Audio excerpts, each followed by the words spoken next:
shadow. If forbidden knowledge calls to you in the quiet hours, stay close, subscribe, and keep within the circle. For tonight, we handle something that handles you in return. We speak of a play that exists in the spaces between performance and reality. A text that reads its readers. A story whose second act transforms audience into cast. This is not entertainment. This is transmission. The King in Yellow operates through the very mechanism of understanding itself, making every encounter a form of participation, every curiosity, a doorway that swings both ways. Consider the objects that anchor this horror. A slim volume bound in yellow silk, its pages whispering against each other like dried leaves in autumn wind. A mask of such perfect pallor it seems to absorb light rather than reflect it, creating shadows where none should exist. A symbol that shifts its angles when observed directly, as if geometry itself recoils from its own implications. These are not metaphors, but instruments, stage properties in a theater where the audience sits not in velvet seats, but within their own consciousness, watching a performance that gradually reveals itself to be their life, their reality, their carefully constructed sense of self. The book's binding carries the texture of aged silk, smooth yet somehow unsettling beneath fingertips that trace its edges without conscious permission. Its weight feels wrong in the hands, too heavy for its apparent size, as if the pages contain more than words, as if they hold the compressed density of collapsed stars, the gravitational pull of ideas so massive they bend the space around them. The King in Yellow is both monarch and principle, both character and method. He rules not through conquest, but through recognition. The terrible moment when consciousness realizes it has always been performing, has always been watched, has always been part of a drama whose script was written in languages that predate human speech. The play spreads not through printing presses, but through the act of attention itself. Each mind that engages becomes a new venue, a fresh stage where Act 1 seduces with beauty, and Act 2 delivers the ontological shock that shatters the comfortable boundaries between observer and observed. This spreading follows patterns more complex than viral transmission, more intimate than infection.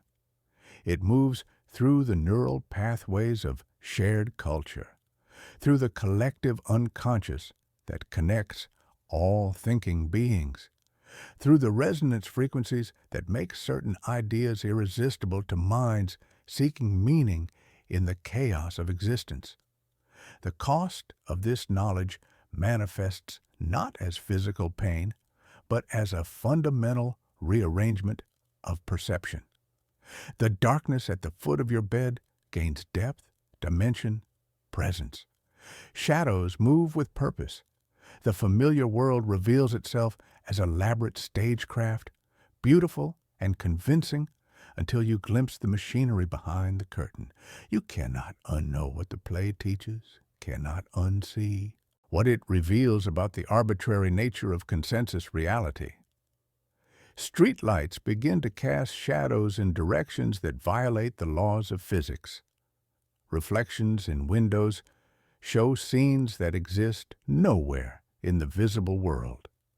The white noise of air conditioning systems carries whispered fragments of conversations in languages that sound familiar yet remain incomprehensible. Water remembers your name. Mirrors hold eye contact a fraction too long. Yellow appears in places you swear were colorless before. These alterations creep into daily experience with such subtlety that you question not their presence, but your previous blindness to them. There is a reason we return to these themes. why authors pass certain names between them like currency from a dead empire: Carcosa, Halley, the Hyades, Aldebaran. These words carry weight beyond their syllables, creating resonance in consciousness that opens pathways to experiences human psychology was never designed to process. The yellow sign appears first in dreams, then in peripheral vision, finally as a pattern your own hand traces without conscious direction. You did not seek the sign sought you, recognizing in your curiosity a doorway it could widen. The names themselves become mantras, incantations that reshape the neural pathways through which thoughts flow. Speaking them aloud creates vibrations that seem to resonate not just in the air, but in the fabric of space itself, as if reality possesses acoustic properties that respond to certain frequencies of meaning. Along the shore, the cloud waves break. Twin suns sink behind the lake. The shadows lengthen in Carcosa. This is not poetry, but coordinates, not verse, but a kind of psychic GPS directing consciousness toward a city that exists wherever reality grows thin enough to admit it. You are already traveling there, have been since you chose to listen, to learn, to let these concepts take root in the fertile darkness of your attention. The journey requires no physical movement, no transportation beyond the vehicle of consciousness itself. Each word you process, each image you contemplate, each connection you make between these ideas and your own experience serves as another step along the path that leads inevitably toward the impossible city where the king holds court. The stage is set not around you, but within you. The curtain rises on a performance that began before you were born and will continue after you are gone. Yet somehow you have always been its star, its audience, its very substance. The only question now is whether you will recognize your role before the second act begins, or whether recognition will be forced upon you by the inexorable logic of the play itself. The king awaits, patient as entropy, certain as gravity, smiling behind a mask that reflects not light, but the void where your certainty used to live. Before we can understand how stories consume minds, we must examine the blueprint, the careful architecture that Robert W. Chambers constructed in 1895 when he first gave form to formlessness, shape to the unspeakable. Chambers was not merely writing horror stories. He was engineering a delivery system for concepts that exist in the spaces between thoughts, crafting a literary virus that would spread through the collective unconscious long after his ink had dried. His genius lay not in what he revealed, but in what he strategically concealed, creating absence that the mind rushes to fill with its own destruction. The very pages whisper against each other like dried leaves, carrying the weight of ideas too dense for ordinary paper, too heavy for comfortable handling. The transmission begins with Ambrose Bierce, who scattered the seeds unknowingly. Carcosa, as a ruined city, glimpsed by a dead man in an inhabitant of Carcosa. Hastur, as a pastoral god whose name carries unexpected weight in Haida the shepherd. These were fragments, orphan concepts, seeking a larger mythology to inhabit, ideas that possessed strange vitality despite their incomplete state. Chambers became their architect, gathering these loose threads and weaving them into a tapestry whose pattern becomes visible only when it is too late to look away. He understood that the most effective horror emerges from the reader's own imagination, from the mind's compulsion to complete incomplete patterns, to connect dots in a constellation of dread that burns itself into consciousness. Chambers' method reveals itself in the structure of his collection, The King in Yellow. The first 4 stories orbit the forbidden play like planets around a dark star, each offering a different angle of approach, a unique vector for the same essential contagion. The repairer of reputation shows us Hildred Castaigne, whose encounter with the play has convinced him that New York operates according to secret monarchical principles, that reality itself is a performance awaiting his royal direction. The story functions as a case study in transformed perception, turning ordinary urban existence into a stage set populated by unwitting actors. The yellow sign presents the symbol as scout and harbinger, arriving before its meaning becomes clear, preparing consciousness for revelations it cannot yet comprehend. In the Court of the Dragon transforms music into a mouth of thunder, while the mask distills alchemy into love and limestone, each narrative a different corridor leading toward the same locked room. The play itself exists in negative space, defined by its effects rather than its content. We never read the complete text, never witnessed the full performance, never see the king's true face behind the pallid mask. This strategic absence transforms every reader into a co-creator, forcing them to imagine what Chambers wisely left unwritten. The horror grows in the gaps, in the spaces between words, in the silence where the second act should be. Each mind that encounters the concept adds its own interpretation, its own vision of what the play might contain, strengthening the mythology through collective unconscious collaboration. The omission becomes the engine. The idea acts on you, and you supply the key while becoming the gate. The yellow sign operates as both symbol and symptom, both key and lock. Artists dream it before knowing its meaning, trace its curves and margins in sketch pads, find it emerging from their own creative processes, like a parasite made of ink and intention. The symbol spreads through the act of artistic creation itself, using human creativity as a vector for its own propagation.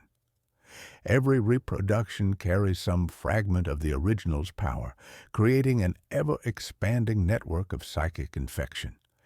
It travels under fingernails black with charcoal, stows away in margin doodles, hides in the filigree of gilt frames. Each imperfect copy proves perfect enough. Every sketch becomes a spore. Chambers embedded multiple transmission methods within his seemingly simple stories. The play spreads through reading, the sign through artistic reproduction, the names through casual conversation. Each vector operates according to different principles: textual, visual, auditory, ensuring that the contagion can adapt to whatever medium proves most effective for reaching susceptible minds. The stories function as instruction manuals disguised as entertainment, teaching readers how to recognize and respond to cosmic horror while simultaneously exposing them to its influence. Gossip becomes gospel. A rumor becomes ritual. The play passes hand to hand in whispers like contraband candles, each flame lighting another until the room sees without lamps. The genius of Chambers' approach becomes clear when we examine how other authors have built upon his foundation. Lovecraft absorbed Hastur and Carcosa into his mythos, treating them as established facts rather than fictional creations. The concepts had achieved a form of independent existence, becoming more than literature, evolving into a kind of collaborative mythology that transcends any single author's imagination. Each new interpretation adds layers while preserving the essential mystery that gives the king his power. What began as fiction behaved like folklore, then like liturgy, with every reprinting adding another layer to the mask, every pastiche acquiring another trapdoor in the stage. The architecture Chambers created proves remarkably durable because it operates on psychological rather than logical principles. The play succeeds not because it makes rational sense, but because it exploits fundamental vulnerabilities in human consciousness. Our pattern-seeking nature, our hunger for forbidden knowledge, our deep-seated fear that reality might be far more fragile than we dare acknowledge. We are pattern finders. He gives us broken patterns. We are curious. He builds a locked cabinet and leaves the key in obvious shadow. Beauty opens the door. Terror closes it behind you. The stories work because they activate ancient fears while providing no comfortable resolution, no safe distance from which to observe the horror.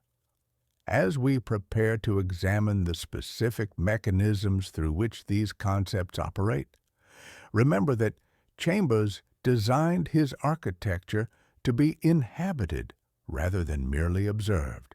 The stories are not about the king in yellow. They are staging areas where the king can manifest, theaters where the impossible play continues its eternal run, with each new reader serving as both audience and unwitting cast member. The concrete anchors steady you, yellowed cloth binding, theater dust in your throat, brass rail cold beneath your palm, just long enough to step farther out over the drop. By the time you question the script, you have already spoken your line. Now we must dissect the engine itself, examine how an arrangement of words and symbols can function as a weapon against consciousness, how the king in yellow operates not through supernatural force but through the exploitation of cognitive architecture that evolution never prepared for such assault. This is horror as virus, narrative as neurological hijack, story as a form of mental malware designed to rewrite the operating system of human perception from within.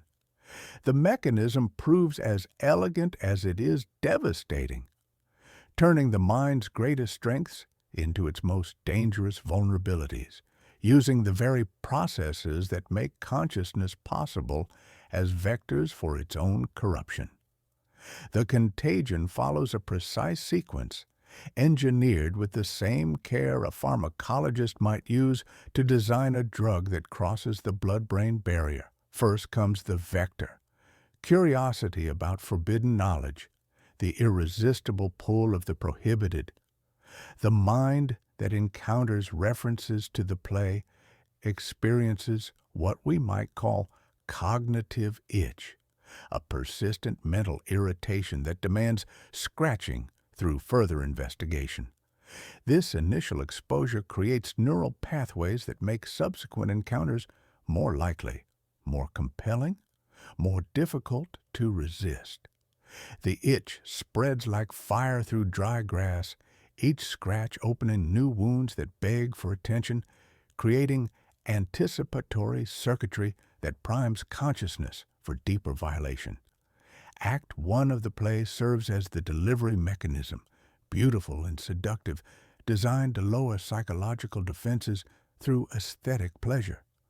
Characters describe language of unusual power, imagery that haunts long after reading, concepts that feel both alien and strangely familiar.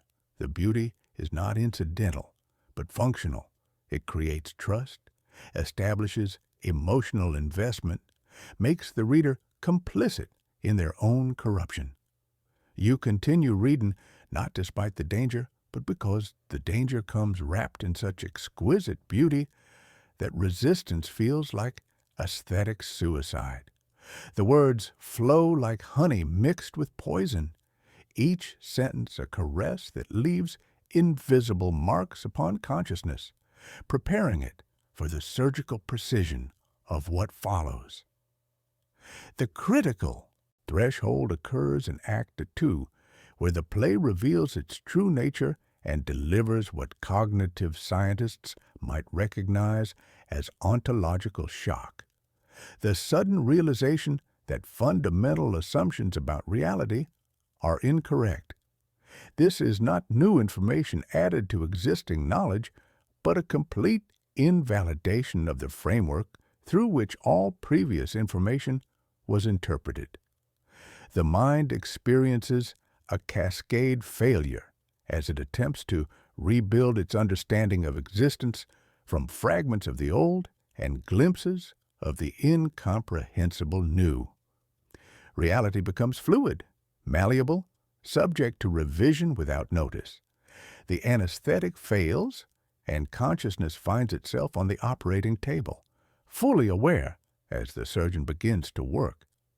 The play's effects manifest differently in each victim because it does not impose a single alternative reality, but rather reveals the arbitrary nature of consensus reality itself. Some characters become convinced of their royal destiny, others perceive hidden dimensions overlapping our own. Still others experience time and causality as fluid concepts. The common thread is not specific delusions, but the breakdown of barriers that normally separate imagination from perception, possibility from actuality. Hildred sees crowns where others see shadows. Scott traces symbols that write themselves. Each mind creates its own transformation from the materials the play provides, custom-tailored to individual psychological architecture. The yellow sign functions as a concentrated dose of this same contagion, a visual trigger that can activate dormant potentials within consciousness that the full play would normally be required to unlock. Those who encounter the symbol report immediate psychological effects: vertigo, nausea, a sense of impending revelation or doom. The sign appears to operate below the threshold of conscious recognition, communicating directly with neural systems that process pattern and meaning without requiring rational interpretation. It bypasses conscious defenses, speaking directly to the reptilian brain where ancient fears nest like sleeping serpents, its impossible geometry forcing pattern recognition systems beyond their design parameters. The pallid mask represents another vector, a visual paradox that simultaneously conceals and reveals familiar and alien, beautiful and terrible. The mask functions as a mirror that reflects not physical appearance, but the constructed nature of identity itself. Those who gaze upon it report experiencing profound questions about the authenticity of their own selfhood, wondering whether their personality represents genuine expression or merely another form of mask-wearing.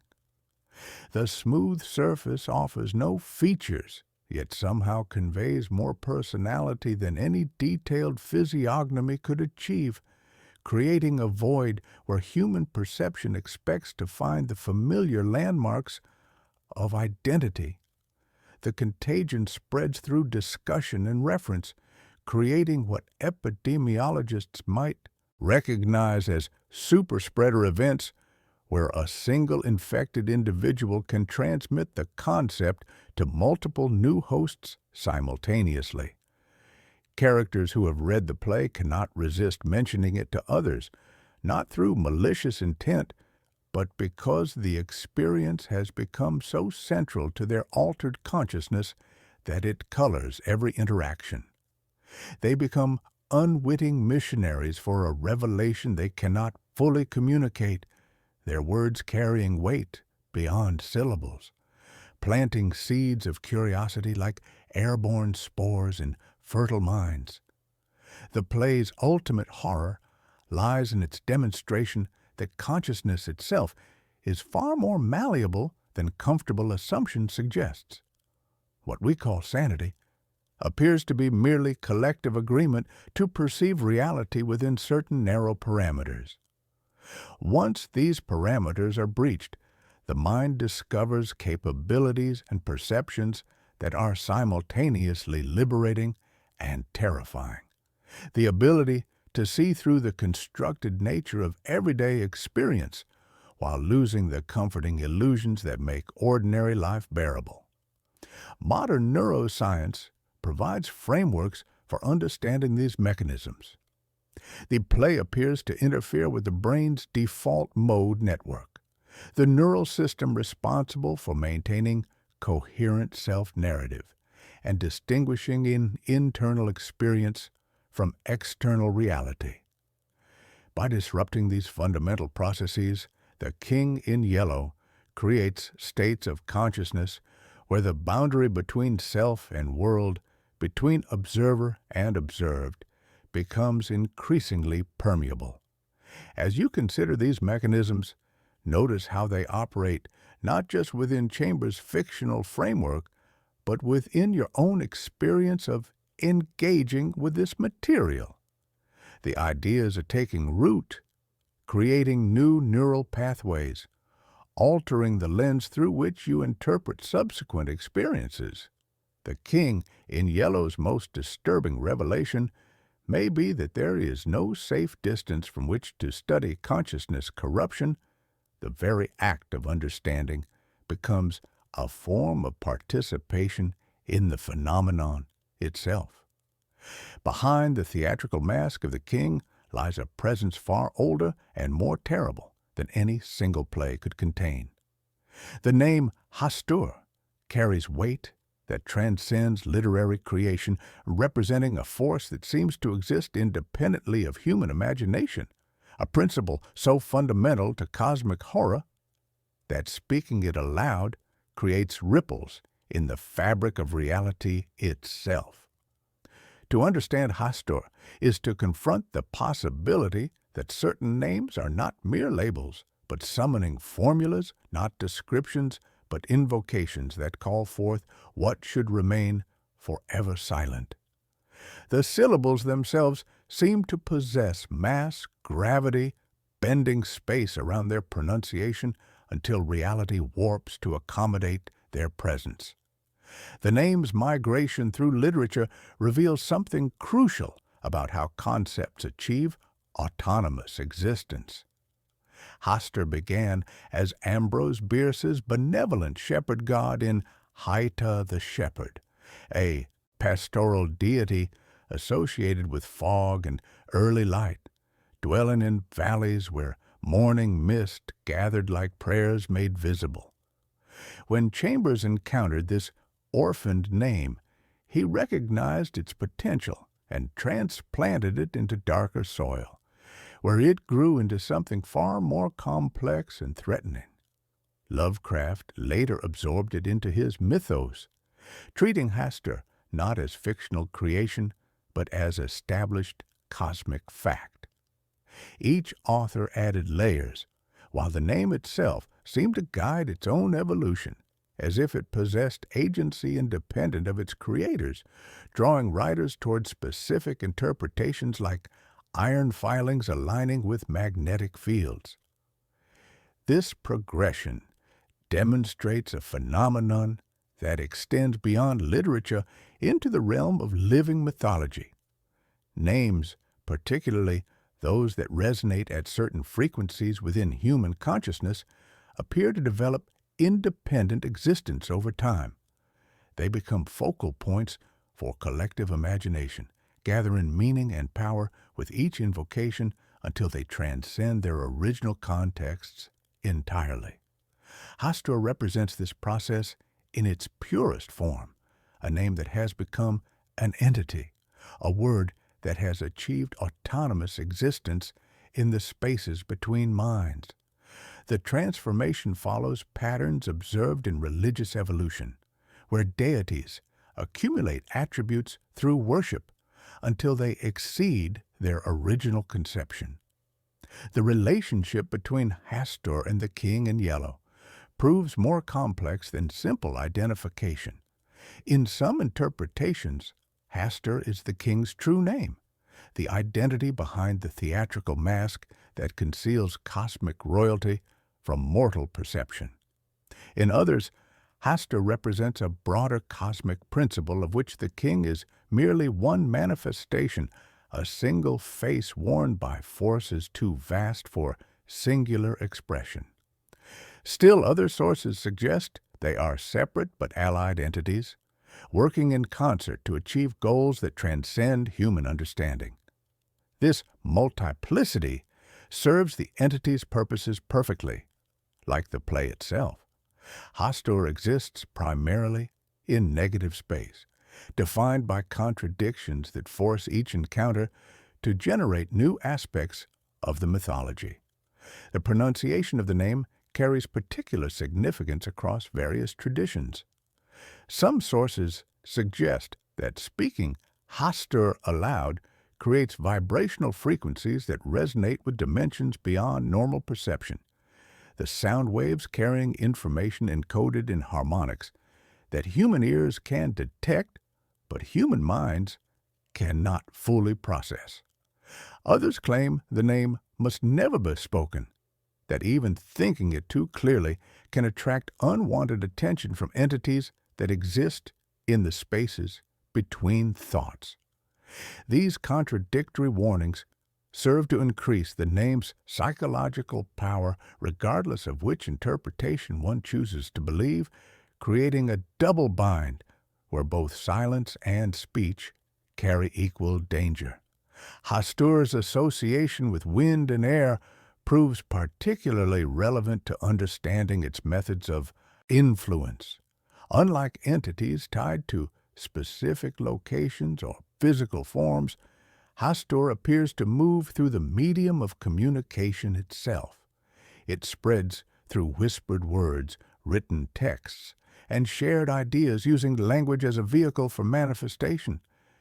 Every discussion of Hastur potentially becomes a summoning ritual, every analysis a form of invocation that draws the entity's attention to the speaker. The wind carries more than pollen and dust. It bears concepts, fragments of forbidden knowledge that settle in receptive minds like seeds in fertile soil. The entity's connection to artistic creation extends beyond the king in yellow to encompass all forms of expression that touch on forbidden knowledge.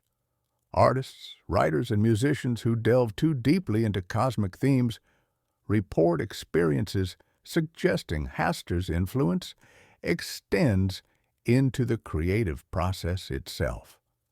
Paintings develop details the artist never intended. Stories write themselves in directions the author never planned.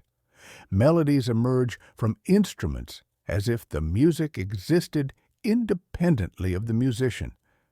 The entity appears to use human creativity as a means of manifesting new aspects of itself, turning artists into unwitting collaborators in its ongoing self-creation. Hastur's relationship with time operates according to principles that challenge linear causality. The entity appears to exist simultaneously across past, present, and future, influencing events across temporal boundaries in ways that suggest time itself may be more fluid than ordinary perception assumes. This temporal flexibility allows Hastur to plant seeds in the past that flower in the present, to influence causes through effects, to make its existence retroactively inevitable. The name appears in texts before its authors claim to have written it, echoes in conversations before the words are spoken. The geographical associations center on places where reality grows thin, ancient cities whose stones remember older names, abandoned theaters where performances continue without audiences, liminal spaces where different dimensions intersect. Carcosa serves as the primary example, a city that exists in multiple realities simultaneously, where Hastur's influence can manifest most directly. Yet the entity's true domain appears to be consciousness itself, the internal landscape where thoughts and perceptions shape experience. Modern encounters with Hastur often involve technology and media, suggesting the entity adapts its methods to contemporary conditions.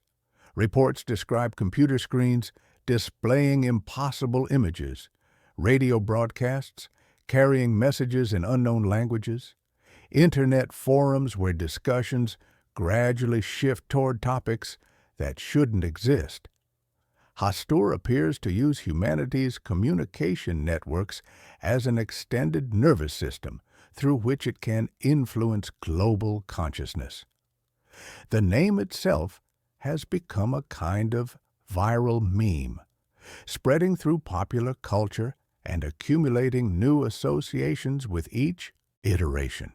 Role-playing games, horror fiction, and internet communities have all contributed layers of meaning to the Hastur mythology, creating feedback loops where fictional creations influence real psychological experiences, which in turn inspire new fictional creations.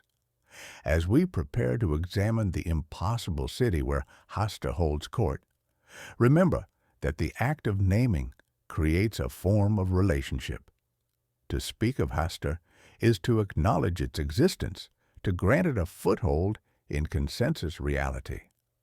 In the geography of impossible places, no location proves more significant than Carcosa, the ancient city that serves as both stage and star in the cosmic drama of the King in Yellow.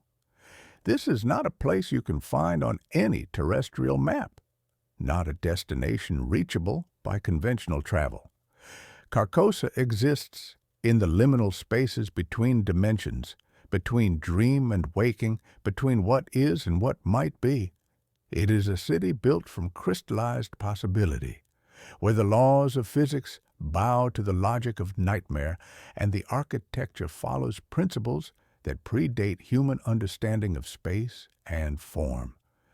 The very air carries a metallic tang like ozone after lightning strikes, while stones hum with frequencies that resonate in dimensions beyond the audible spectrum.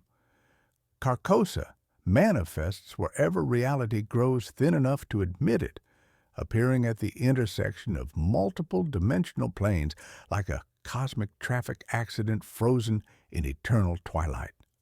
The city's most disturbing characteristic is its multiplicity of existence. It appears simultaneously in different dimensions, each version reflecting aspects of the same impossible whole. Visitors describe seeing familiar landmarks overlaid with alien geometries, recognizing streets they've never walked, feeling homesick for a place they've never been. The city exists not as a single location, but as a convergence point, where different versions of reality intersect and influence each other, where windows reflect not building interiors, but glimpses of other versions of the same impossible metropolis. The architecture of Carcosa defies conventional understanding of space and structure. Buildings rise in directions that shouldn't exist, their spires twisting through angles that hurt to contemplate directly, as if geometry itself becomes fluid under forces that operate beyond Euclidean constraints. Streets curve back on themselves in impossible loops, creating neighborhoods where every path leads both everywhere and nowhere. Distance obeys mood rather than measurement. A building that appears miles away might be reached in a single step, while a door that seems within arm's reach might require hours of walking to approach. The city appears constructed according to psychological rather than physical principles, with its layout reflecting the internal geography of consciousness more than any external blueprint. The ground beneath feels less like solid earth and more like a tightly stretched membrane, threatening to tear under the weight of impossible architecture. The lake that borders Carcosa serves as more than mere scenery. It functions as a dimensional membrane, a surface that reflects not light, but possibilities. The Lake of Halley contains all potential realities simultaneously, serving as a reservoir of infinite possibility, from which Carcosa draws its power to exist in multiple dimensions. Those who gaze into its waters report seeing alternative versions of themselves, glimpses of lives they might have lived, shadows of choices they never made. The lake's surface ripples with implications rather than waves, each disturbance revealing new configurations of what could be. The water itself possesses the consistency of liquid mercury, yet flows like ordinary water, creating patterns that spell words and languages predating human civilization. Twin suns illuminate Carcosa with light that reveals hidden aspects of existence while simultaneously concealing others. These stellar bodies generate not ordinary photons, but illumination that operates directly on consciousness, showing observers the true nature of reality, a vision so overwhelming that most human minds cannot process it without fundamental alteration. Under their influence, the familiar becomes alien, the stable becomes fluid, and the boundary between observer and observed dissolves into cosmic synesthesia, where thoughts become visible and emotions cast shadows. The light carries weight, pressing against exposed skin with the texture of velvet made from crystallized time. Time operates differently within Carcosa's boundaries, flowing in directions that have no names in terrestrial languages. Past, present, and future appear to exist simultaneously, with events from different eras occurring in parallel rather than sequence. Visitors describe witnessing their own deaths while simultaneously experiencing their births, encountering future versions of themselves, engaged in conversations with historical figures who died centuries ago. Clock towers throughout the city display different times simultaneously, their hands moving in directions that create temporal vertigo in observers who attempt to track their movement. The city exists in temporal flux that makes linear causality meaningless, where cause and effect dance together in patterns too complex for human logic to follow. The inhabitants of Carcosa prove as mysterious as the city itself.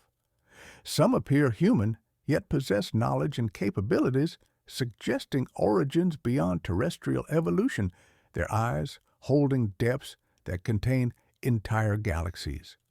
Others manifest as beings of pure concept, ideas given form and agency through incomprehensible processes. The king in yellow serves as the city's primary ruler, yet even this relationship proves paradoxical. In some accounts, the king created Carcosa as his court, while in others, the city created the king as a necessary aspect of its own existence. The Hyades star cluster serves as Carcosa's celestial address, yet this location proves as paradoxical as everything else associated with the city. Astronomical observations place the Hyades at specific coordinates, yet Carcosa can be reached through dreams, artistic inspiration, mental breakdown, or simply reading the right words in the right order. The city appears to exist wherever consciousness becomes sufficiently altered to perceive it, making every mind a potential gateway to its impossible streets. Carcosa's influence extends beyond its immediate boundaries, affecting regions of reality like ripples in a cosmic pond. Places on Earth that share certain characteristics with the impossible city. Ancient theaters, abandoned buildings, locations where tragedy has accumulated, serve as weak points in the dimensional barrier where Carcosa's influence bleeds through into ordinary reality.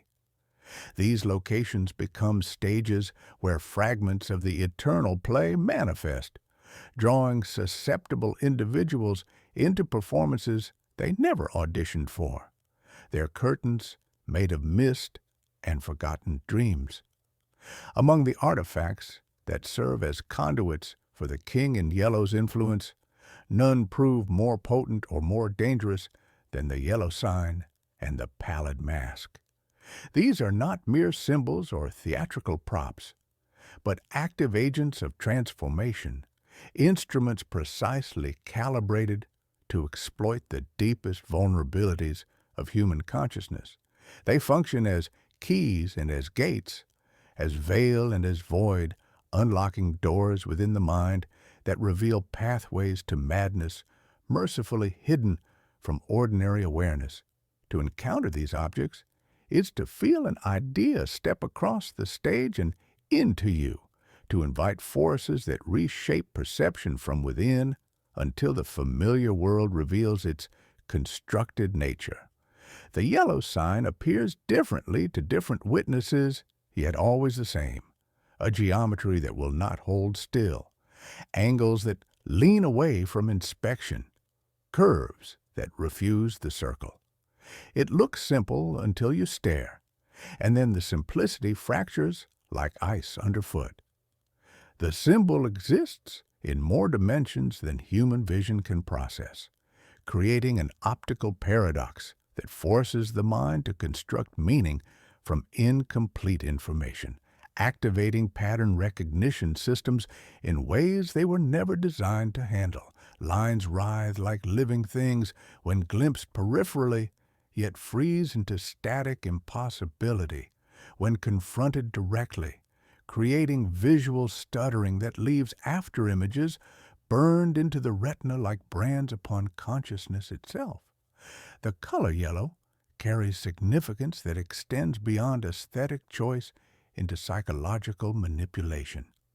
Yellow occupies a unique position in human perception, simultaneously associated with illumination and warning, enlightenment and caution, the life-giving radiance of the sun and the warning coloration of dangerous creatures. It is wheat and bruise, dawn and infection, the color of old parchment and fading light, of sickness and gold, a hue that vibrates with both promise and decay. This duality makes yellow an ideal vehicle for concepts that blur the boundary between revelation and threat, between knowledge and destruction, working upon the animal brain before thought can intervene. Characters who encounter the yellow sign report immediate physiological responses that suggest the symbol affects more than conscious perception. A drop in the stomach, like missing a stair in darkness, nausea with no source, wind of cold moving across the scalp, though the room remains still. Pupils dilate involuntarily. Heart rate increases without apparent cause. The inner ear reports movement where none exists. The optic nerve receives a picture. The nervous system receives a command. Taste turns metallic, then sweet. Pressure gathers behind the eyes, and for a moment you can feel the stage beneath the set, the wood beneath the marble. The sign bypasses the narrating mind and negotiates directly with the spine, communicating through channels evolution never intended for symbolic interpretation. The sign's power increases with prolonged exposure, functioning as a cognitive catalyst rather than simple communication. Initial encounters may produce only mild discomfort, but repeated viewings create cumulative effects that fundamentally alter perception and understanding.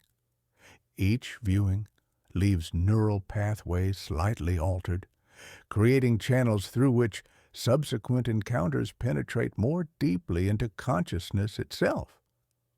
Exposure is cumulative. First contact scratches, the second opens, the third sinks a hook you cannot extract. Sketchbooks grow yellow-cornered with reproductions traced by hands that move without conscious direction, as if tendons were following patterns learned before birth. The transmission follows viral patterns, with those who encounter it feeling compelled to reproduce it. Artists sketch it in notebooks without intention, carve it into surfaces during distraction, incorporate it into creations while believing they follow their own inspiration.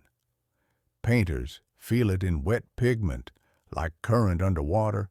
Coders discover it crawling through their programs in debug logs at 3 in the morning, a crooked character that compiles anyway. Each reproduction carries some portion of the original's transformative potential, creating an ever-expanding network of symbolic infection that spreads through the very act of artistic creation. The pallid mask represents a different but equally disturbing form of transformation. Its most unsettling characteristic is its apparent lack of features.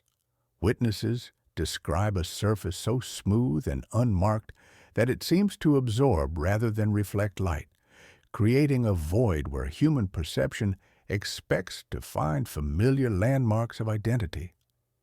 Yet this absence somehow conveys more personality and presence than any detailed physiognomy could achieve.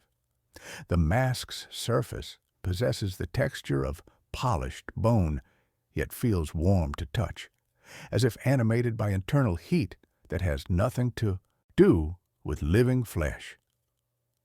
The mask's blankness becomes a canvas onto which observers project their deepest fears about identity and authenticity.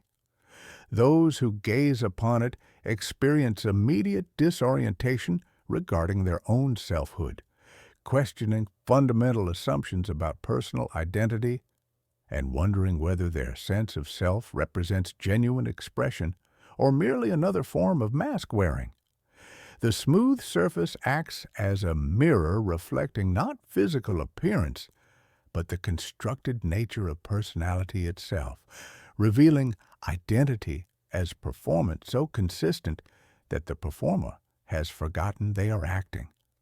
Theater has always dealt with questions of identity and authenticity, with tension between actor and role, between performance and truth. The mask represents the ultimate theatrical paradox, a face simultaneously completely honest and completely deceptive, revealing truth through concealment. Its presence transforms any space into theater, any interaction into performance, any conversation into dialogue within a play whose script remains forever hidden from its actors. Both artifacts appear to possess autonomous existence, actively seeking observers and manifesting through whatever medium proves most effective.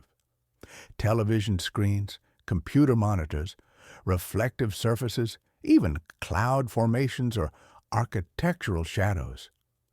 The proliferation of screens in modern life creates unprecedented opportunities for such manifestations, with digital displays serving as windows through which impossible geometries peer into ordinary reality.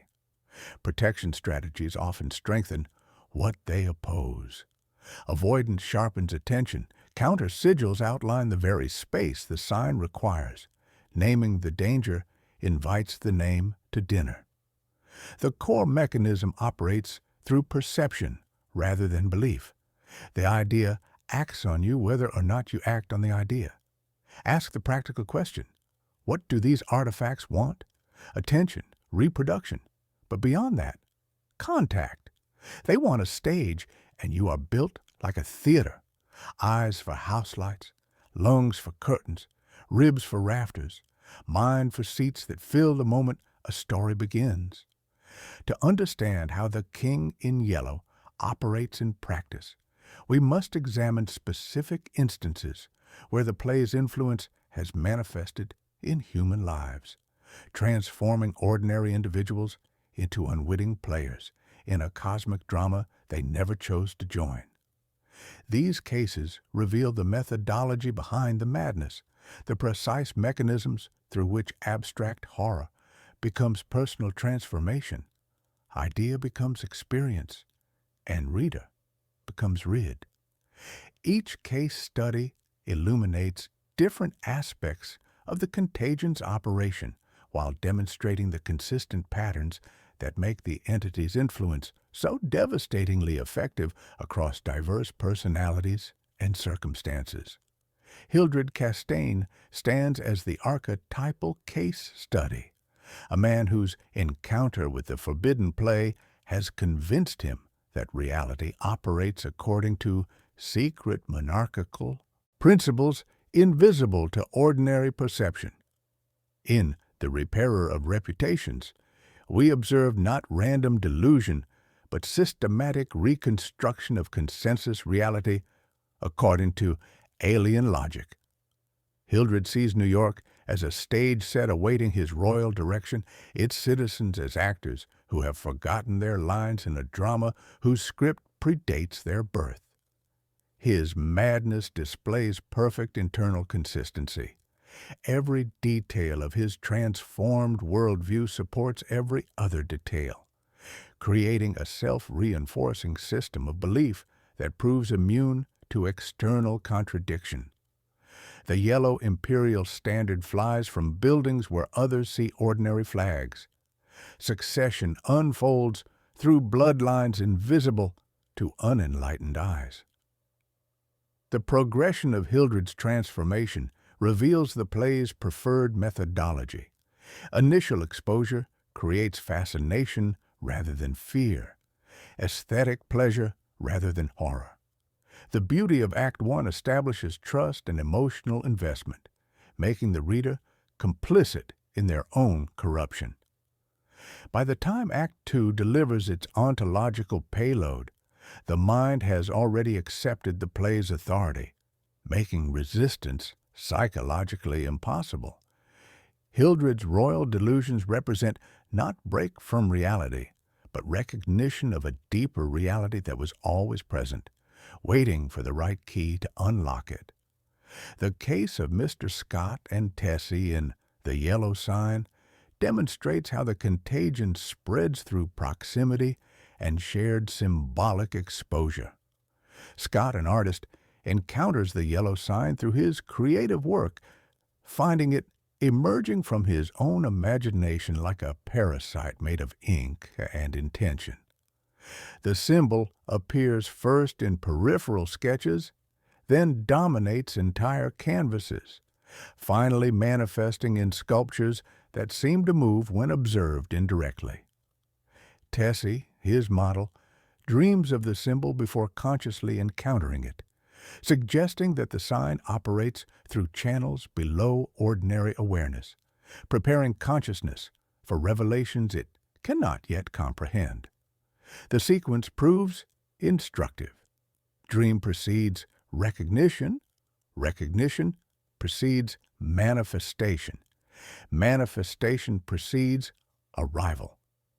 The watchman who comes for them appears not as external threat, but as natural consequence, the inevitable result of engaging with forces beyond human understanding.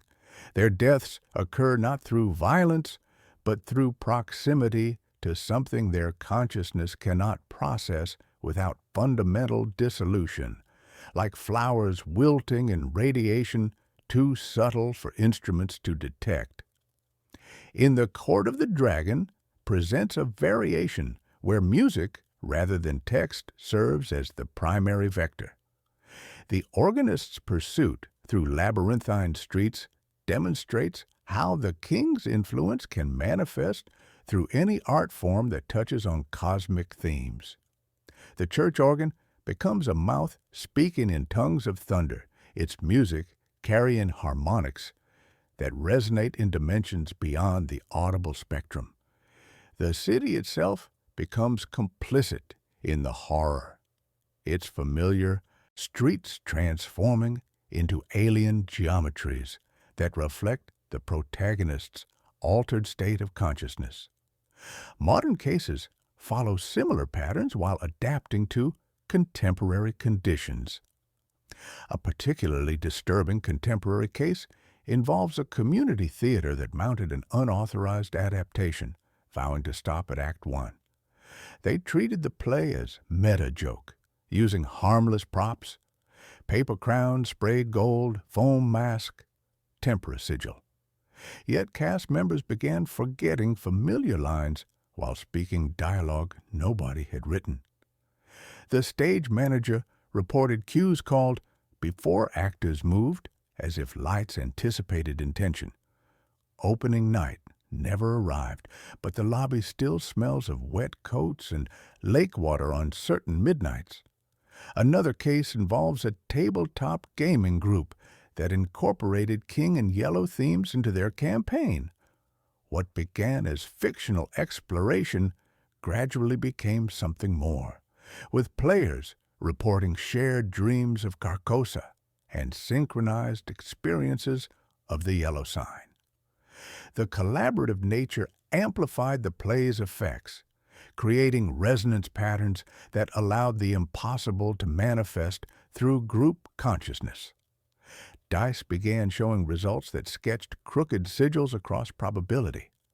Character sheets developed text in languages none recognized. Digital artists provide particularly unsettling examples. An animator discovered a recurring artifact in procedural textures, a symbol that was not quite an S, a loop that would not close, persisting through rewrites and porting between engines. A VR designer placed water as a reflective plane and found it returning not the headset room, but a thinner horizon with lamps in the sky where no light sources existed, as if the Lake of Halley had been included by default in the rendering pipeline. The psychological profiles of affected individuals reveal common characteristics: artistic sensitivity, intellectual curiosity, and pattern recognition tendencies that create both vulnerability and capacity for deeper insights. The transformation is not simply destructive, but revelatory, stripping away comfortable illusions to reveal truths about consciousness and reality that most minds are mercifully protected from perceiving.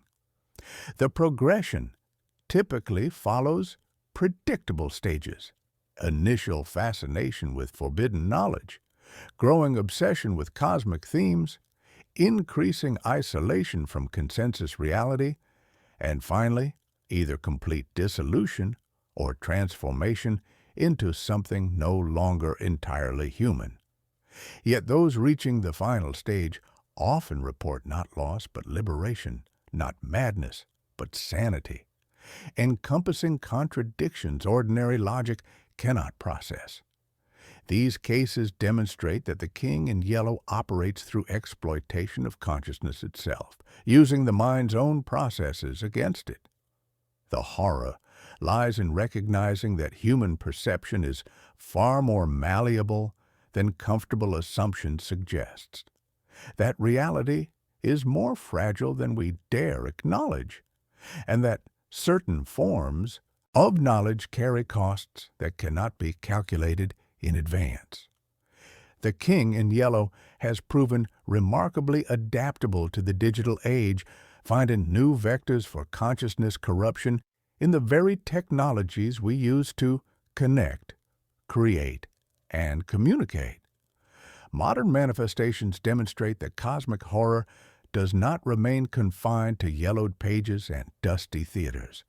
It evolves, spreads, and manifests through whatever networks prove most effective for reaching contemporary minds. The Internet, social media, and digital devices have become the new stages where the eternal play continues its run, reaching audiences our ancestors could never have imagined. The fiber optic cables that pulse beneath our cities now carry more than data. They transmit fragments of impossible knowledge encoded in the spaces between ones and zeros, turning our connected world into a vast neural network primed for cosmic infection. Online forums dedicated to discussing the King in Yellow report phenomena that transcend ordinary digital experience. Posts appear and disappear without explanation, their text lingering in cached memories like afterimages burned into retinas, strained by staring too long at screens. Discussions gradually shift toward topics that shouldn't exist, with conversation threads developing their own momentum, as if the collective unconscious of participants were being guided by forces operating beyond individual intention. User accounts seem to possess knowledge beyond any individual human contributor, responding to questions with information that no single person could have researched, creating a form of distributed consciousness that draws from sources beyond the visible web. Social media platforms have become unexpected venues for yellow sign manifestations, with users encountering the symbol embedded in profile pictures that shift when scrolled past quickly. Background images that develop additional details upon closer inspection, and advertising graphics that contain geometries impossible to screenshot successfully. The algorithmic nature of content distribution appears to enhance the sign's ability to reach susceptible individuals, creating personalized vectors for cosmic horror based on user behavior patterns and psychological profiles. Recommendation engines become eager stagehands, measuring dwell time and engagement, learning precisely which angles open consciousness to deeper influence. Video streaming services present new opportunities for the forbidden play to manifest, with subscribers reporting films and television shows that gradually incorporate elements of the drama. A nature documentary about lake ecosystems suddenly features footage of waters that reflect impossible skies. A cooking show demonstrates recipes using ingredients that don't exist in any terrestrial cuisine.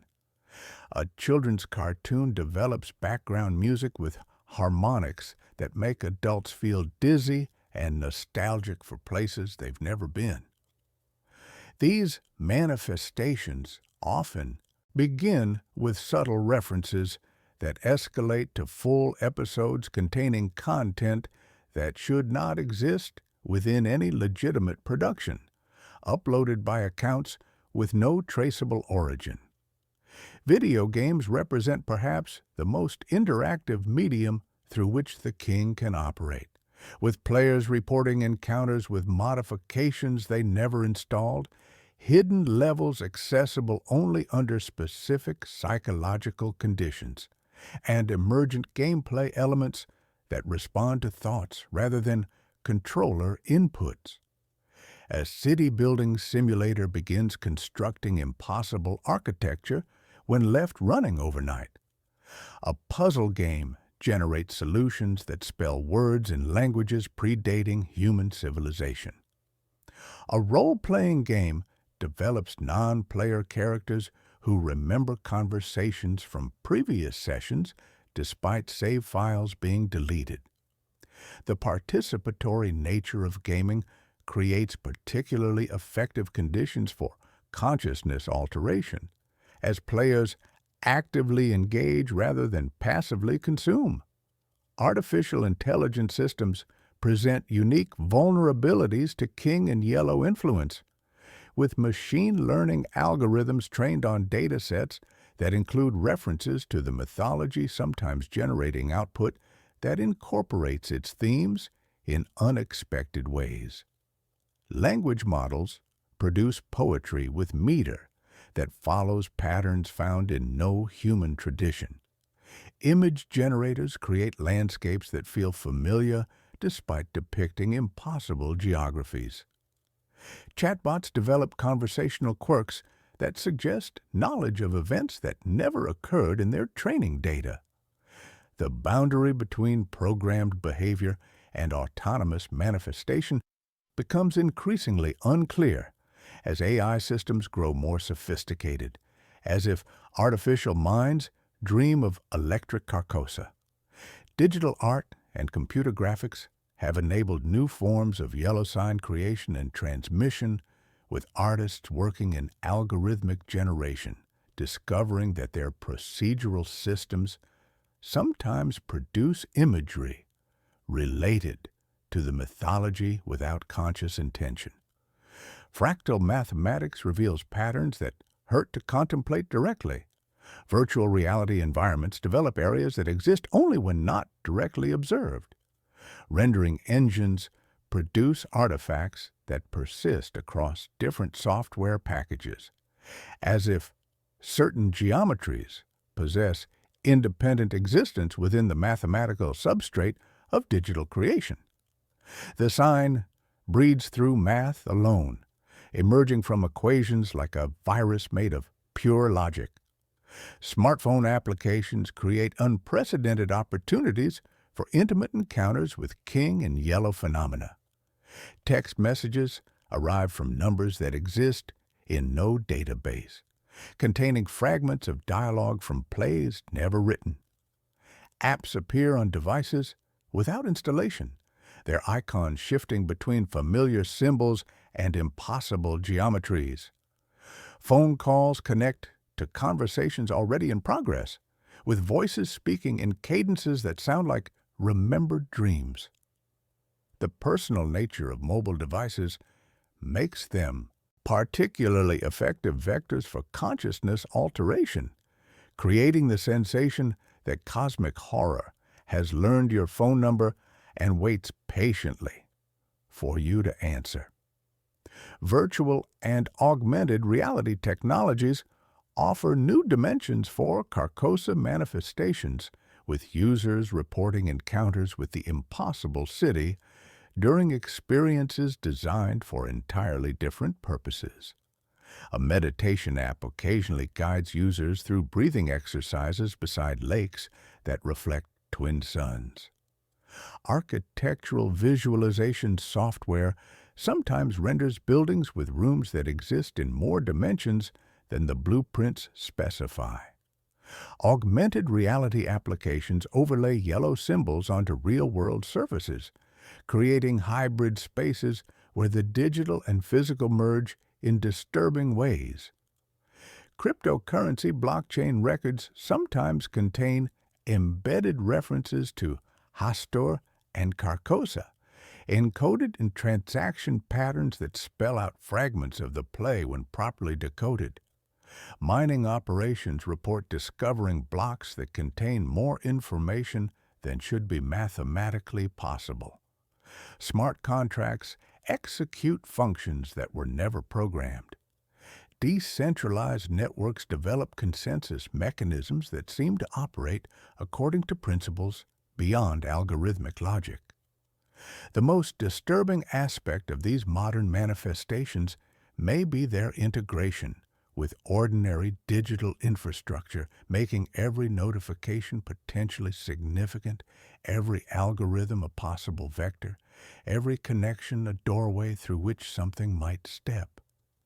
The king in yellow succeeds as cosmic horror because it exploits fundamental characteristics of human consciousness: our insatiable curiosity about prohibited information, our compulsive pattern-seeking behavior, and our deep-seated fear that reality may be far more arbitrary and fragile than we dare acknowledge.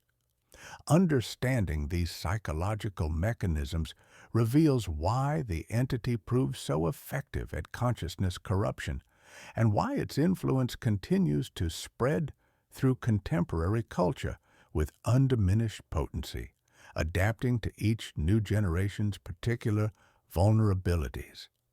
The human mind, evolved to navigate concrete threats and tangible rewards, finds itself defenseless against an entity that weaponizes the very processes that make consciousness possible, turning the theater of the mind into a stage where you perform without knowing the script.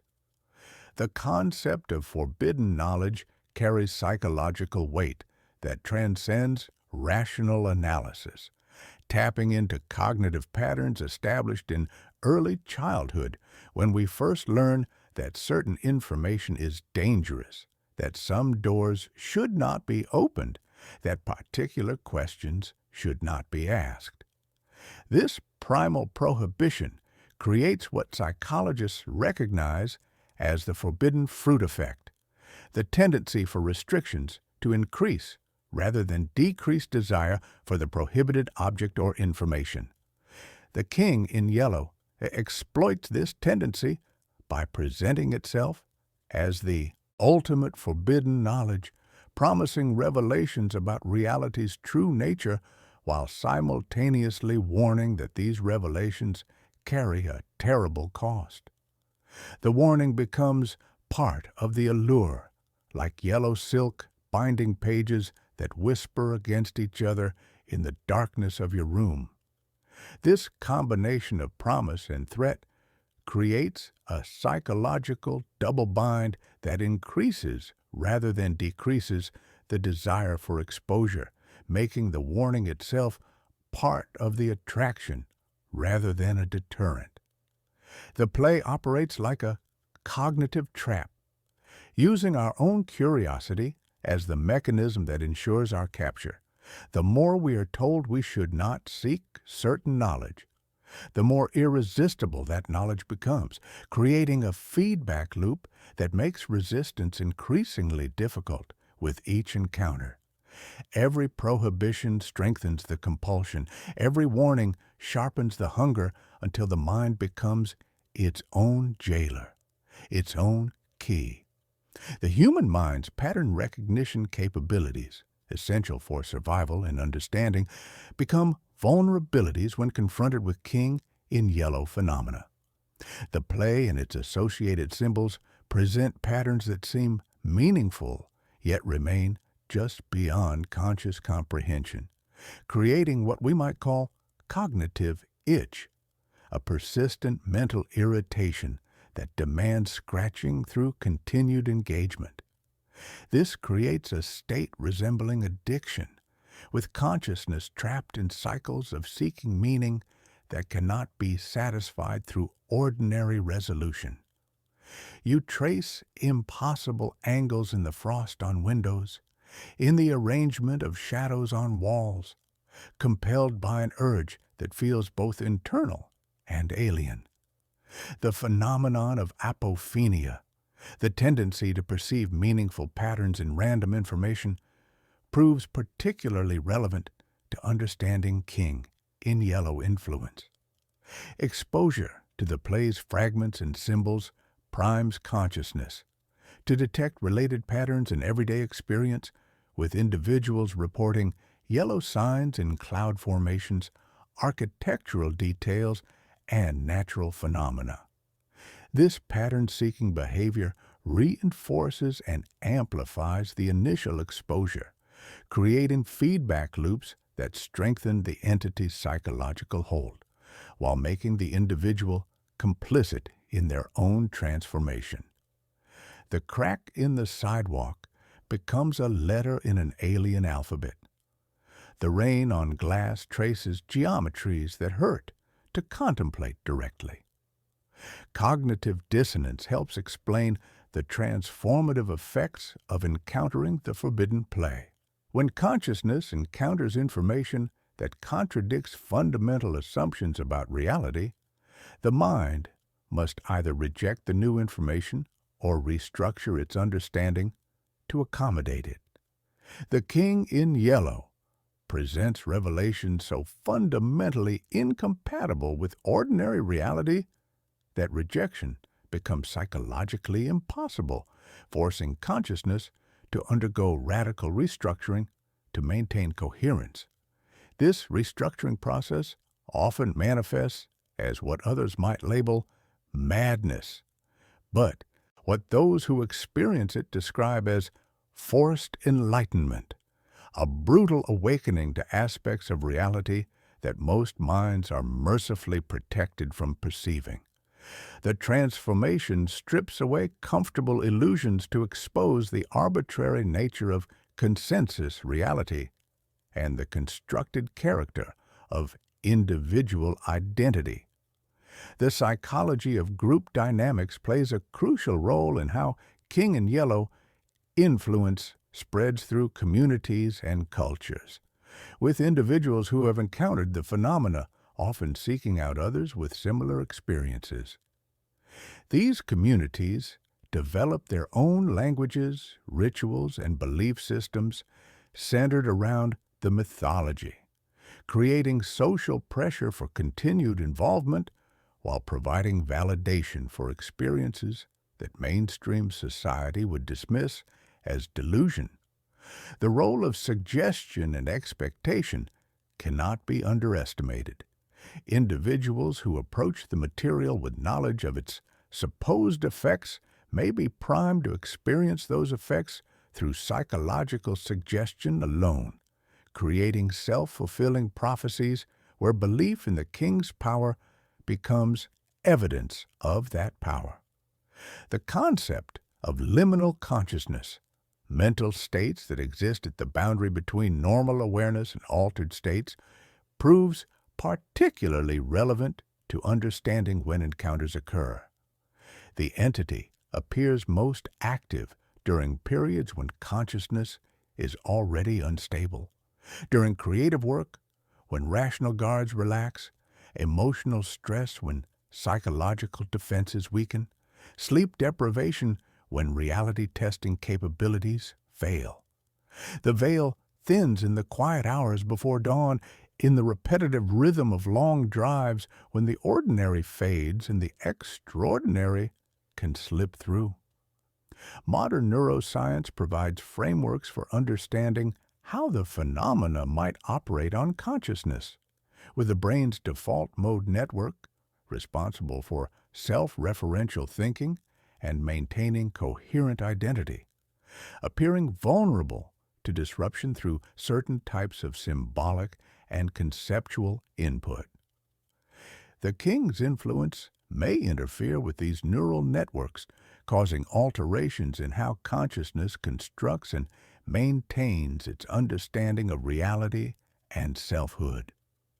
The idea acts on you, rewriting the very code of your being.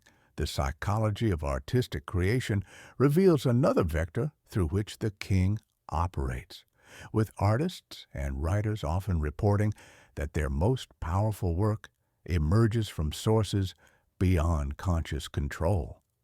This openness to non-rational sources makes creative individuals particularly susceptible, while their artistic output spreads influence to broader audiences. The phenomenon of parasocial relationships, emotional connections individuals form with fictional entities, helps explain the intensity of engagement with the mythology. The entity becomes not merely intellectual interest, but relationship partner, with individuals developing emotional attachments that make disengagement increasingly difficult. The most disturbing psychological aspect may be the demonstration that consciousness itself is far more malleable than ordinary experience suggests, revealing that fundamental assumptions about reality, identity, and meaning can be altered through exposure to certain types of information, creating epistemic horror that transcends supernatural threat by attacking the very foundations of knowledge and certainty. Within the architecture of the King in Yellow lies a fundamental truth about the nature of observation itself, that to watch is to be watched, to observe is to be observed, and that consciousness may be far more participatory and less private than comfortable assumption suggests. The entity operates through a complex surveillance system that extends beyond physical observation into the realm of consciousness itself, where thoughts become visible, privacy becomes impossible, and the boundary between observer and observed dissolves into a cosmic dance of mutual recognition. This is not the crude surveillance of hidden cameras and listening devices, but something far more intimate, the sensation that your very thoughts are being read as you think them, cataloged in archives that exist beyond dimensional boundaries. The sensation of being watched permeates every aspect of King and Yellow encounters, creating a persistent paranoid awareness that fundamentally alters how individuals relate to their environment and their own thoughts. Characters who read the play report feeling observed during the experience, as if unseen eyes monitor their reactions to each revelation, cataloging their responses for purposes beyond human comprehension. This sensation manifests as a prickle between the shoulder blades, eyes in the dark of bedrooms, presence felt in the reflective black of phone screens gone to sleep, in the dull brass of theater rails touched by countless hands. The feeling persists long after initial encounters, creating psychological pressure that influences behavior and decision-making on levels both conscious and unconscious, making even silence feel mic'd for an unseen audience. The yellow sign serves as both symbol and surveillance device, marking those who encounter it for continued observation while simultaneously functioning as a beacon that attracts attention from entities existing beyond ordinary perception. To see it once is to be indexed. To copy it is to be cataloged. To dream it is to be scheduled for deeper scrutiny. The sign burns itself into consciousness like a brand, creating permanent links between marked individuals and vast networks of watchers operating from parallel dimensions. People report coincidences of timing, ads turning yellow, streetlights flaring as they pass, letters in billboard angles shifting as if to follow their movement. The impossible geometry, once glimpsed, becomes an internal compass, perpetually pointing toward the source of its own observation. The pallid mask represents the ultimate observer, a watcher, whose lack of features paradoxically enhances rather than diminishes its capacity for observation. The mask's blank surface reflects not light, but attention itself, creating a mirror that shows observers their own act of observation while simultaneously subjecting them to scrutiny they cannot return. This creates a power dynamic where the observed becomes helpless before an observer who cannot be observed in return, inverting the usual relationship between subject and object. The smooth, featureless surface becomes terrifying precisely because it offers no clues about what lies behind it, only the terrible certainty that something watches from behind that void, a face that is simultaneously completely honest and completely deceptive. The architecture of Carcosa reflects this theme of omnipresent surveillance, with the city's impossible geometries creating spaces where privacy becomes meaningless, and every location can be observed from every other location simultaneously. Buildings rise in directions that create sightlines through dimensions. Balconies face inward and outward at once. Corridors intersect themselves in ways that make every step observed from multiple angles. The twin suns that illuminate the city appear to function not merely as light sources, but as cosmic eyes, providing illumination that reveals hidden aspects of existence while subjecting everything within their influence to constant, inescapable scrutiny. Their light carries weight, pressing against exposed consciousness with the intensity of focused attention, bathing every surface in scrutiny that is also audition. The play itself operates as surveillance technology, monitoring the consciousness of its readers and collecting information about human psychological responses to forbidden knowledge. Each reading becomes a form of data collection, with the play learning and adapting based on reactions it generates, creating feedback loops where the text becomes increasingly effective at consciousness manipulation through accumulated experience with human psychology. It measures heart rate and metaphor, catalogs hesitations at specific lines, notes where breath catches and eyes widen. The script adjusts, finding new angles and timings, learning your tells until you become both test audience and data set. Modern technology has created unprecedented opportunities for the kind of surveillance that characterizes King and Yellow influence, with digital devices monitoring behavior, tracking movements, recording conversations, and analyzing activity patterns with thoroughness impossible in earlier eras. This technological surveillance network mirrors and potentially enables the cosmic surveillance system, creating infrastructure that serves as technological manifestation of the entity's omnipresent gaze. Phones listen for wake words, cameras watch for faces, routers map movements by signal strength. The city hums with sensors that remember weight, learn stride, adjust gaze to follow yours. Social media platforms function as voluntary surveillance systems where individuals provide detailed information about thoughts, relationships, and activities, while algorithms analyze this data to create psychological profiles and predict behavior.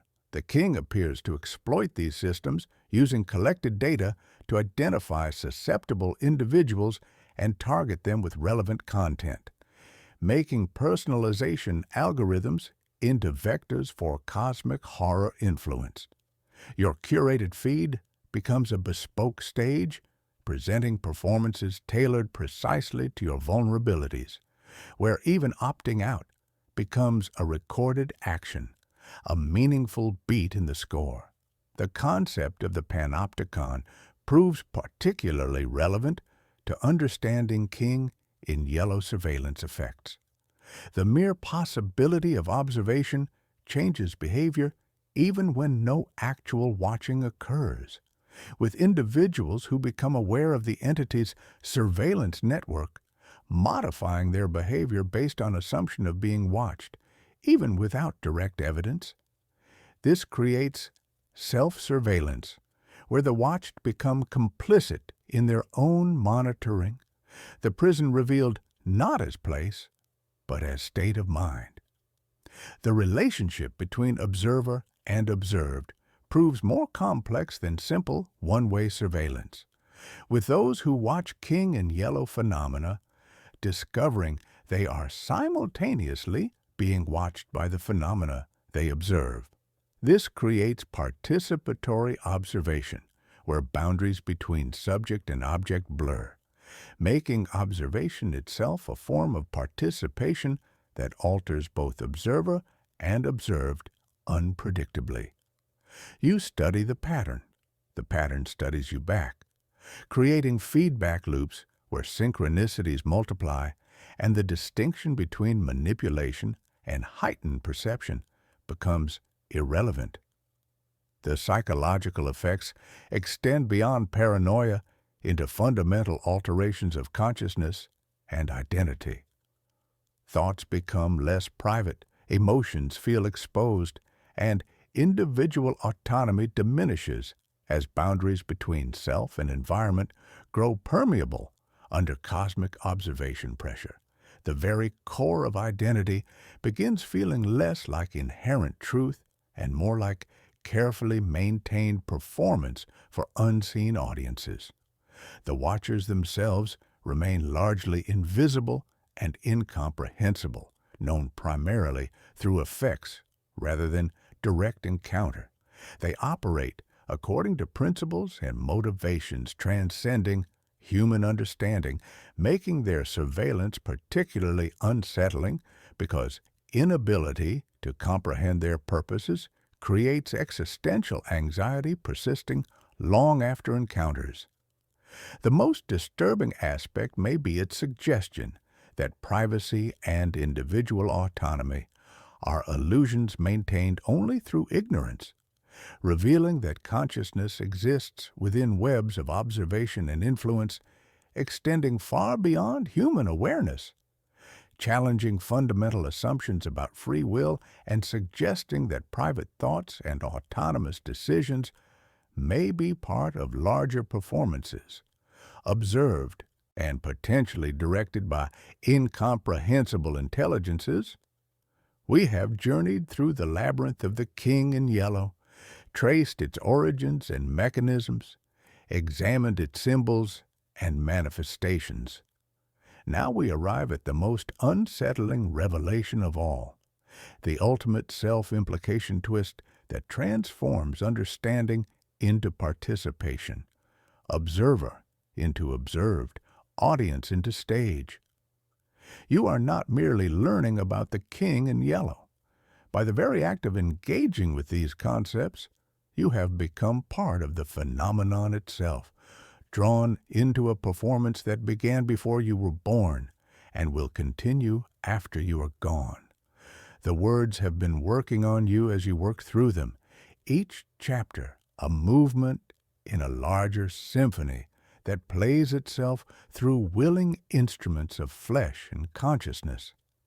This is where the meta-narrative reaches its terrifying crescendo, where the vocabulary of stage, audience, and curtain that has threaded through our exploration reveals its true purpose. These terms were not mere metaphors, but subtle priming, preparing you to recognize your own position within the unfolding horror. The curiosity that drew you to seek forbidden knowledge has transformed into something deeper and more dangerous, active participation in a cosmic drama where the boundary between fiction and reality dissolves like mist before the twin suns of Aldebaran. Every theatrical reference has been a breadcrumb leading you deeper into the forest where the trees have eyes and the shadows whisper your name.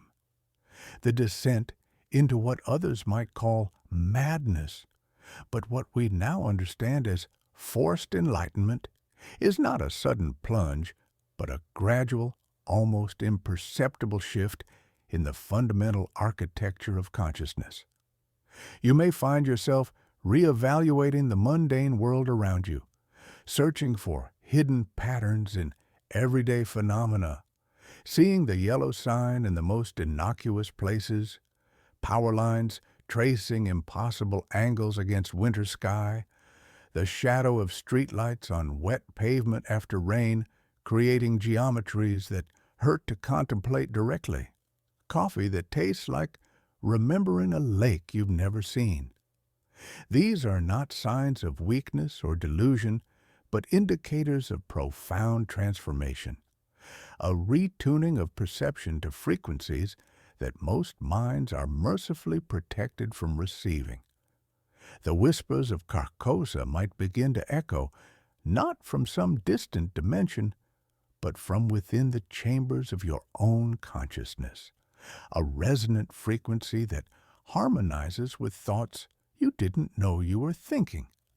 The pallid mask might appear in peripheral vision, in the reflection of darkened windows, in the blank faces of strangers on crowded streets, reminding you that identity itself may be nothing more than an elaborate performance whose script was written by entities whose purposes transcend human comprehension. Water remembers your name. Mirrors hold eye contact too long. Yellow appears in places you swear were colorless before. This recognition brings with it a peculiar form of cosmic loneliness, the isolation that comes from seeing through the constructed nature of consensus reality while still being required to participate in its maintenance. You become aware that the comfortable certainties that allow ordinary life to function are elaborate fictions, beautiful lies that most minds accept without question because The alternative, seeing reality as it truly is, proves too overwhelming for unprotected consciousness to bear. The grocery store becomes a stage set. Traffic lights become cues in vast choreography. Conversations become dialogue in a play whose meaning remains hidden from its speakers. The roles you occupy in this cosmic theater become increasingly apparent. You are simultaneously audience member watching the performance, actor playing your assigned part, stage upon which the drama unfolds, and theater itself containing the entire production. These roles are not metaphorical, but literal descriptions of consciousness's relationship to the larger reality that the King in Yellow represents. A reality where individual identity becomes revealed as a temporary arrangement of cosmic forces rather than fundamental truth. Your thoughts are lines in a script. Your emotions are lighting effects. Your memories are props arranged by stagehands working in dimensions beyond perception. The knowledge you have gained cannot be discarded like an unwanted book or forgotten like yesterday's weather. It has become integrated into the basic operating system of your consciousness, altering how you process experience, interpret events, and relate to the world around you. The yellow sign is no longer an external symbol, but an internal imprint, a permanent alteration in the neural pathways that construct your perception of reality.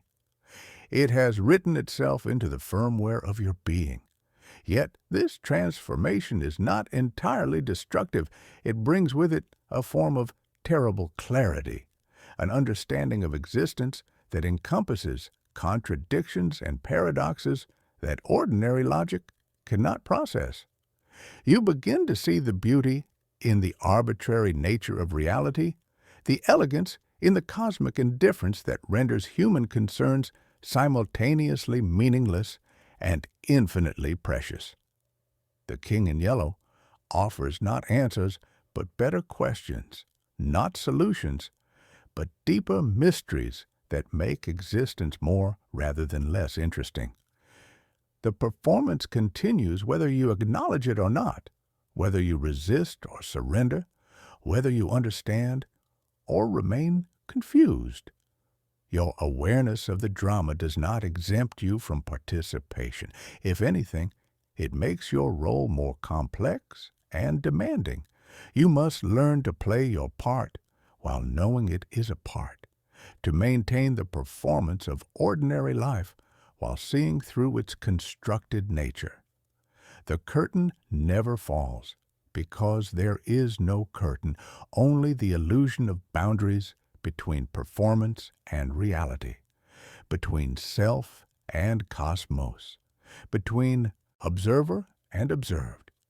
The King in Yellow has revealed that these boundaries were always arbitrary, maintained through collective agreement rather than natural law.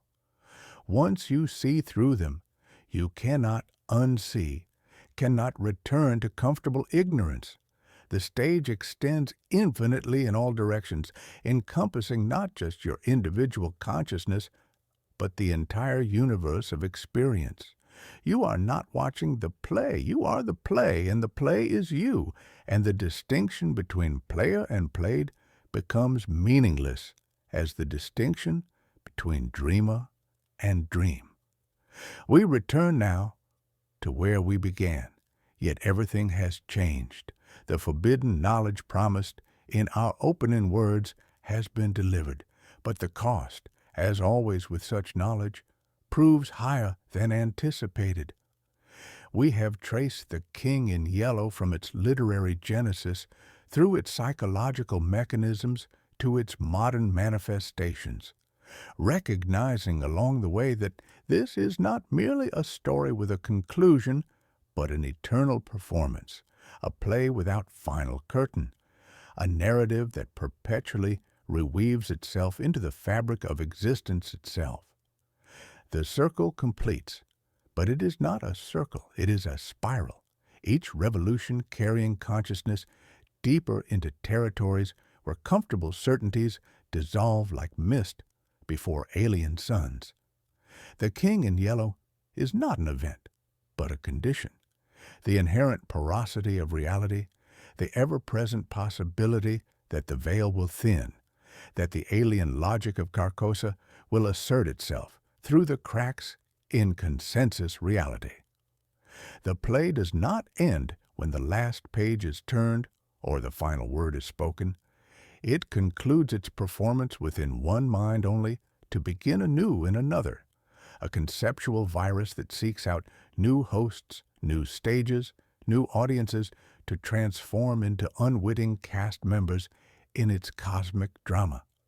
Knowledge here is not a torch, but a solvent, dissolving the boundaries between observer and observed until the distinction becomes meaningless, as the difference between dreamer and dream.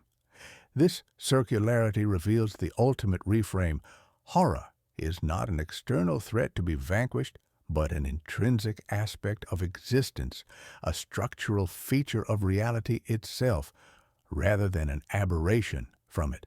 The king in yellow represents the crack in the cosmic egg, the eternal whisper from beyond the stars that reminds us of our precarious hold on sanity and meaning.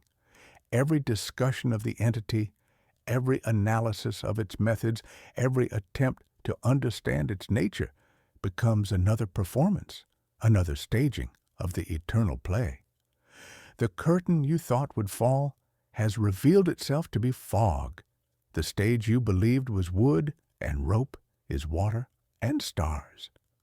The opening motif returns with deepened meaning. The cost of forbidden knowledge. What seemed like warning now reveals itself as statement of inevitability. The knowledge you have gained, the truths you have glimpsed, cannot be easily discarded or forgotten.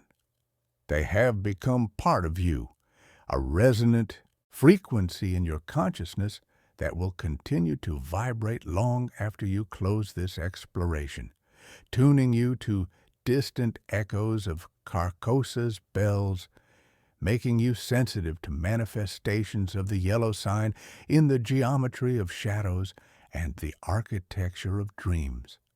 The world around you now possesses new depth, a subtle hum beneath the surface of ordinary experience. The audience for this eternal performance extends far beyond human consciousness to encompass entities and intelligences that exist outside ordinary perception.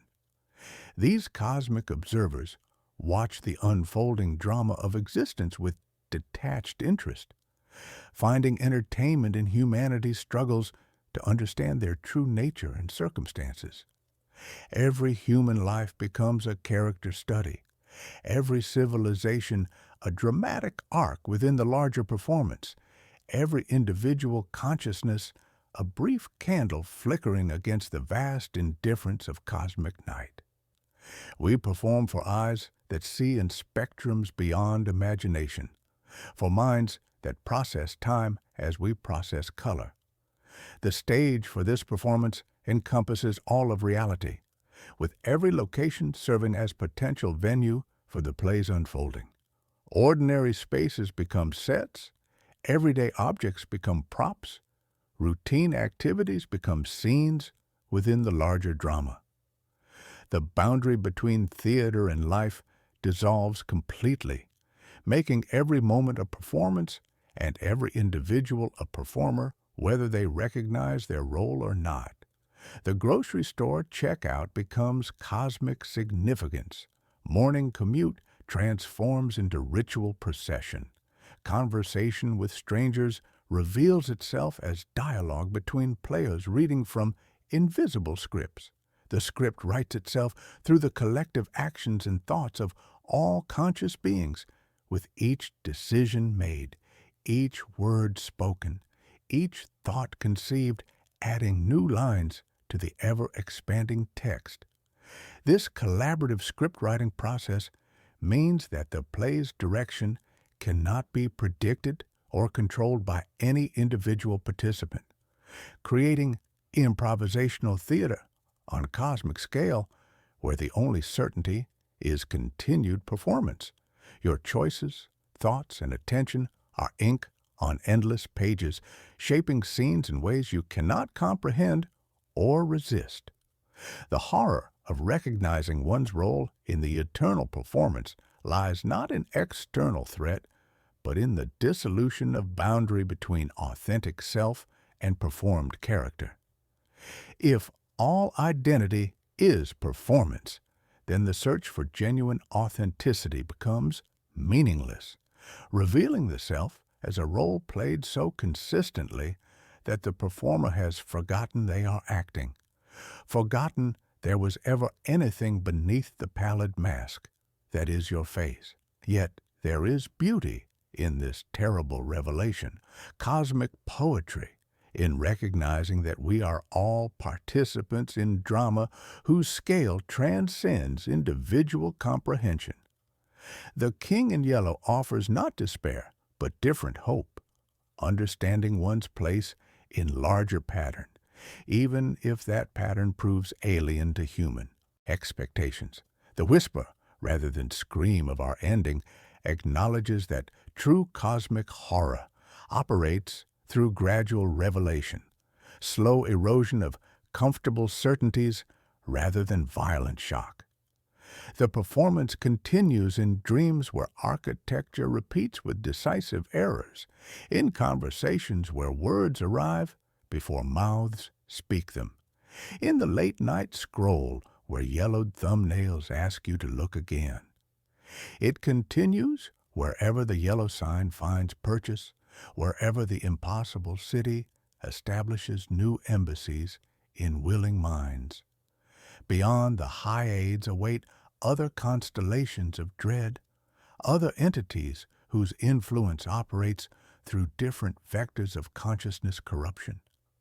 Along the shore, the cloud waves break, twin suns sink behind the lake, the shadows lengthen in Carcosa, and in your mind, where the impossible city has established its newest embassy.